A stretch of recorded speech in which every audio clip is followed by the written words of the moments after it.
আবার আসতে অনেক কষ্ট হইতেছে আমাদের। এখানে কোনো রাস্তাঘাট কিছু তো নাই, ট্রলার মালার কিচ্ছু নাই।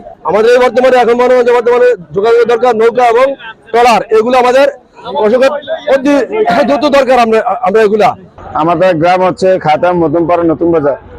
তো আমরা যেখানে বাড়ি ছিল ওইখানে খুব ভয়াবহ পানি, মানে বাড়ি ডুবে গেছে, প্রচুর পানি গলার মধ্যে নামলে গলার মধ্যে, ঠিক আছে। এখানে ভালো পরিমাণ খাবার যাচ্ছে, এখানে আছে বাট ওখানে ভালো পরিমাণ যাচ্ছে না, শুধু পানি আর খাবার গুলার জন্য অবস্থা খারাপ। আপনারা একটু সহযোগিতা করেন আমাদের, আর নাইলে আমরা বাঁচার কোনো অধিকার নাই। মনে করেন বাড়িঘর সব নষ্ট হয়ে গেছে।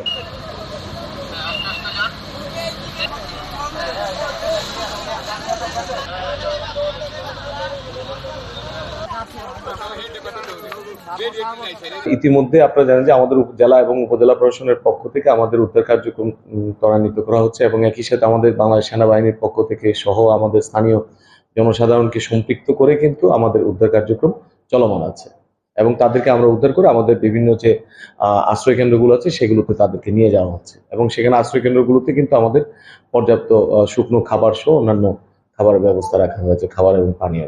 2 লক্ষাধিক পানি বিশুদ্ধকরণ ট্যাবলেট আমাদের 17টি উপজেলায় বিতরণ করা হয়। ট্রাকে গিয়ে পিকআপে গিয়ে কাজগুলো করা পসিবল না, নৌকা লাগবেই। কারণ মেইন রোডের পাশে কিন্তু পানি খুব একটা থাকে না, থাকে হচ্ছে ভিতরে চলে যায়। তো ওই ভিতরে যাওয়ার জন্য একটাই মাধ্যম, স্পিড বোট আর ছোট নৌকা, এরকম না হলে যাওয়া যাবে না, দেয়া যাবে না। ওই নিডি মানুষগুলো পাচ্ছে না রাস্তার পাশে, একজন 10 বার পেয়ে যাচ্ছে, কারো হাতে 3 দিনেও খাবার পৌঁছাচ্ছে না। উদ্ধার তৎপরতা এবং ত্রাণ বিতরণের জন্য আমাদের সবচেয়ে বেশি কার্যকরী পদক্ষেপ এখন হচ্ছে স্পিড বোট, যেগুলো বিভিন্ন অলিতে ঢুকে যেতে পারবে, গ্রামে ঢুকে যেতে পারবে।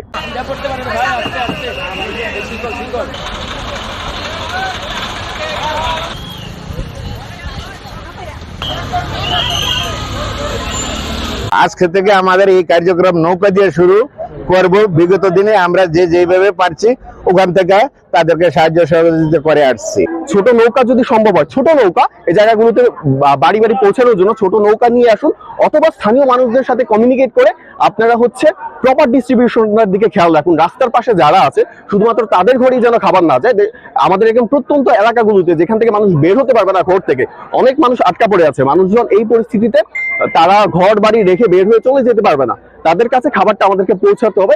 রান্না করা খাবার এবং শুকনো খাবার নিয়ে আসছি, এখানে আরো প্রচুর চাহিদা খাবারের, এবং যারা নৌকার ব্যবস্থা করতে পারেন নৌকা নিয়ে আসেন, এবং নৌকা নিয়ে আসলে সেখানে মানুষকে উদ্ধার করা সহ বাড়িঘরে যারা আছে তাদেরকে খাবার পৌঁছে দেওয়া যাবে।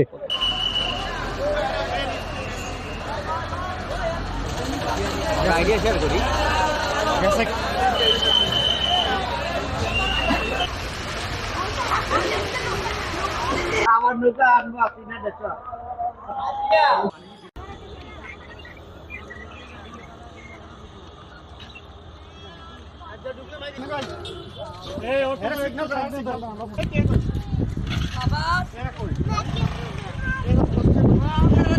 পর্যাপ্ত আলহামদুলিল্লাহ ত্রাণ আসছে, সহযোগিতা আসছে, কিন্তু সবচেয়ে বড় যেটা অভাব এখানে উদ্ধারের অভাব। উদ্ধারটা করতে হলে যে জিনিসটা প্রয়োজন, বোটের প্রয়োজন আর নৌকার প্রয়োজন। আমরা এই যারা এই লাইভ দেখবো বা এই টেলিকাস্ট দেখবো, এই প্রচারটা দেখবো, আমার অনুরোধ থাকবে আপনাদের কাছে, সকলের কাছে, যে আপনারা ত্রাণ না নিয়ে আসলো একটা নৌকা নিয়ে আসবেন। সরকারি এবং বেসরকারি যত সংস্থা আছে আপনাদের কাছে আমরা হাত জোর করে বলতেছি, আপনারা কুমিল্লার এই অঞ্চলে স্পিরিট বোট, নৌকা এবং হেলিকপ্টার উদ্ধারের জন্য পাঠান। কারণ এখানে যেভাবে পানি ঢুকতেছে আপনারা দেখতেছেন, এই মানুষগুলো নাইলে বাঁচানো সম্ভব না। এখানে অনেক মহিলা, শিশু এবং অনেক বৃদ্ধ মানুষ আটকা পড়ে আছে। 10-এর লাঠি 1-এর বোঝা।